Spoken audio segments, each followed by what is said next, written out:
Assalamualaikum warahmatullahi wabarakatuh. Sahabat-sahabat beriman yang dirahmati Allah. Berikut akan kami berikan fakta-fakta menarik tentang keutamaan sholat duha. Sholat duha merupakan sholat sunnah yang dilakukan di pagi hari. Sholat duha dikerjakan dengan 2 rakaat. Sholat duha merupakan ibadah sholat sunat yang dilakukan pada awal siang setelah 20 menit matahari terbit dan akhir waktu di seperempat siang. Sholat duha boleh dikerjakan paling sedikit 2 rakaat dan lebih banyak kelipatan yang sama. Dalam hadis dijelaskan, kerjakanlah sholat subuh, kemudian tinggalkanlah sholat hingga matahari terbit sampai matahari naik. Ketika matahari terbit, ia terbit di antara 2 tanduk setan. Saat itu, orang-orang kafir sedang bersujud menyembah matahari. Hadis riwayat Muslim. Itu adalah larangan-larangan untuk umat Muslim melakukan sholat ketika matahari terbit sampai matahari kelihatan dan meninggi. Apa sajakah keutamaan sholat duha menurut hadis yang sahih? Menarik adalah bisa mendatangkan kecukupan rizki hingga dijanjikan pintu surga Allah Subhanahu wa Ta'ala. Berikut adalah fakta-fakta menarik tentang sholat duha. 1. Sholat duha adalah sedekah terbaik. Keutamaan sholat duha menurut hadis yang pertama adalah sama dengan sedekah terbaik. Mengapa demikian? Dijelaskan keutamaan sholat duha menurut hadis, barang hanya 2 rakaat, seorang muslim dianggap telah melakukan sedekah dengan nilai yang besar. Keutamaan sholat duha menurut hadis ini ditegaskan sebagai berikut. Setiap pagi, setiap ruas anggota badan kalian wajib dikeluarkan sedekahnya. Setiap tasbih adalah sedekah. Setiap tahmid adalah sedekah. Sedekah membawa. Setiap tahlil adalah sedekah. Setiap takbir adalah sedekah. Menyuruh kepada kebaikan adalah sedekah. Dan melarang perbuatan mungkar adalah sedekah. Semua itu mendapat diganti dengan sholat duha 2 rakaat. Hadis tersebut diriwayatkan oleh hadis riwayat Muslim. 2. Sholat duha adalah waktu tepat memohon ampunan. Keutamaan sholat duha menurut hadis yang ketiga adalah membantu menggugurkan dosa-dosa, karena ini waktu yang tepat untuk memohon ampunan pada Allah Subhanahu wa Ta'ala. Beberapa besar dosa yang akan diampuni oleh Allah Subhanahu wa Ta'ala sesuai keutamaan sholat duha menurut hadis.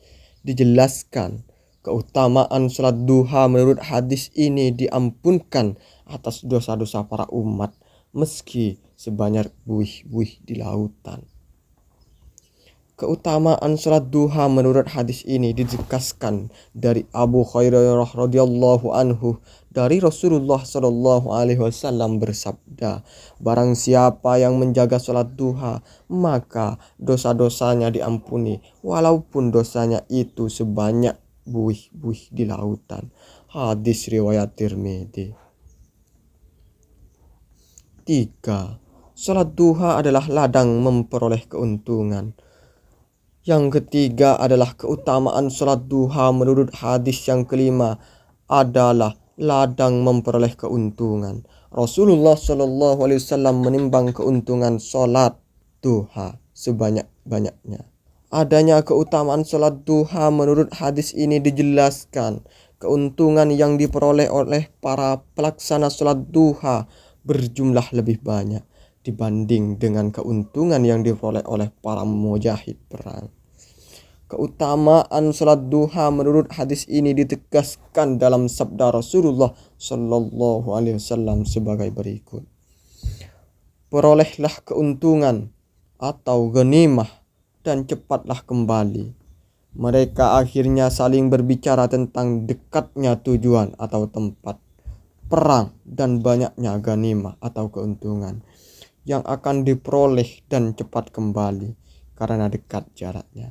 Lalu Rasulullah Shallallahu Alaihi Wasallam bersabda, maukah kalian aku tunjukkan kepada tujuan paling dekat dari mereka atau musuh yang akan diperangi, paling banyak ghanimah atau keuntungannya dan cepat kembali?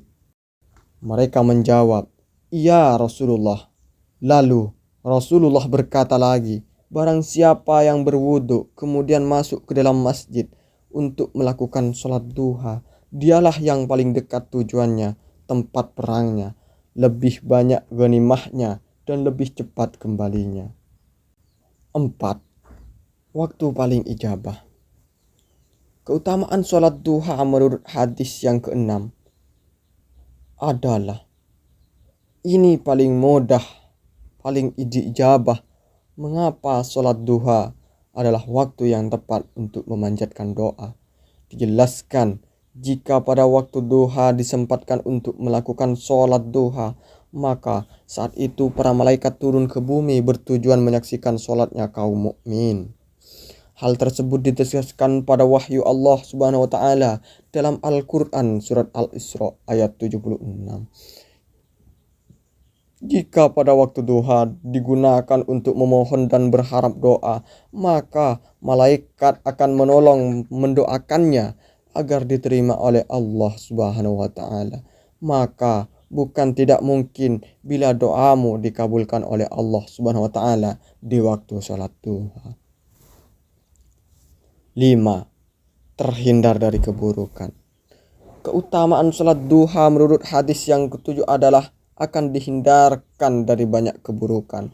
Melaksanakan sholat duha di bulan Ramadan dan waktu-waktu yang diutamakan akan menghindarkan dari keburukan. Mengapa bisa demikian? Adanya ikatan yang selalu ditumbuhkan setiap hari dengan Yang Maha Kuasa akan menambah besar iman dan kepercayaan bahwa Allah Subhanahu wa taala selalu mengamati setiap perilaku kamu. Adanya keutamaan salat duha menurut hadis ini dijelaskan sebagai berikut. Barang siapa yang salat duha 2 rakaat, maka dia tidak ditulis sebagai orang yang lalai. Barang siapa yang mengerjakannya sebanyak 4 rakaat, maka ditulis sebagai orang yang ahli ibadah.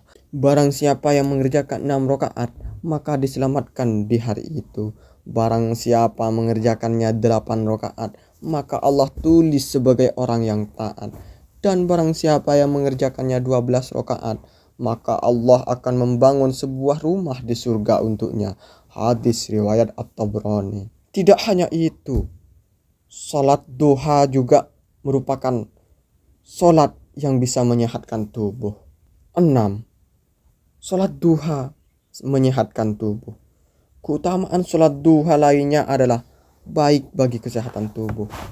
Tak hanya secara rohani, salat duha pun memiliki manfaat untuk kesehatan jasmani. Menjelang siang dapat melancarkan peredaran darah. Udara pagi yang sangat segar dapat bermanfaat bagi pernapasan dan jantung.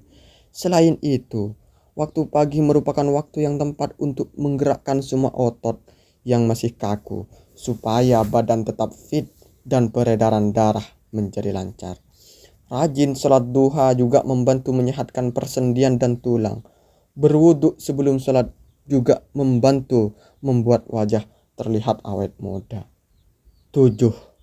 Sholat duha mendatangkan banyak rezeki. Keutamaan sholat duha menurut hadis adalah akan selalu membawa kecukupan rezeki bagi yang rutin menunaikannya. Mengapa bisa demikian?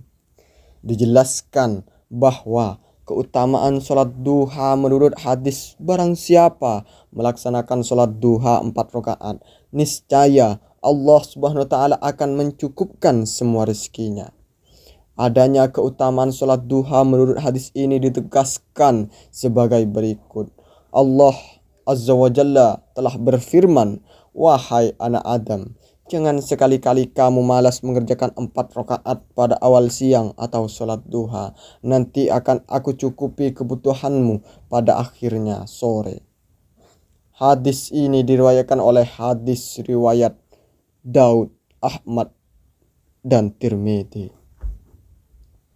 Untuk itu, maka keutamaan-keutamaan dalam sholat duha yang bisa membuat sahabat-sahabat tidak lagi lalai dalam menjalankannya. Fakta terakhir dalam sholat duha adalah wajah lebih bercahaya. Keutamaan sholat duha yang ke-9. Keutamaan sholat duha ini adalah akan membuat wajah orang-orang yang menunaikan ibadah sholat duha lebih bercahaya wajahnya. Orang yang rajin sholat, baik itu sholat fardu maupun sholat sunnah, akan memiliki wajah yang berseri dan bersinar. Manfaat ini didukung oleh sejumlah alasan. Pertama, saat sholat diwajibkan untuk berwudu terlebih dahulu. Berwudu dengan mencuci muka akan membuat wajah terlihat lebih bersinar, lebih bersih, dan terhindar dari kotoran yang menyebabkan wajah kusam. Kedua, sholat sunnah seperti sholat duha dapat mencegah stres yang dapat menyebabkan wajah terlihat muram. Sholat duha secara rutin dapat menenangkan hati dan pikiran, serta terus dekat dengan Allah Subhanahu wa Ta'ala. Dengan begitu, seseorang jadi tak mudah stres, sehingga mudah sholat duha bisa mendatangkan keimanan semakin tinggi. Bahkan sholat duha bisa menenangkan hati dan pikiran. Untuk lebih jelasnya mengenai pertanyaan-pertanyaan yang berkaitan dengan spiritual, alangkah baiknya teman-teman sahabat-sahabat beriman lebih mengutamakan pergi ke guru-guru spiritual terdekat untuk menanyakan kebenaran yang telah kami berikan. Wallahu a'lam bishawab. Assalamualaikum warahmatullahi wabarakatuh.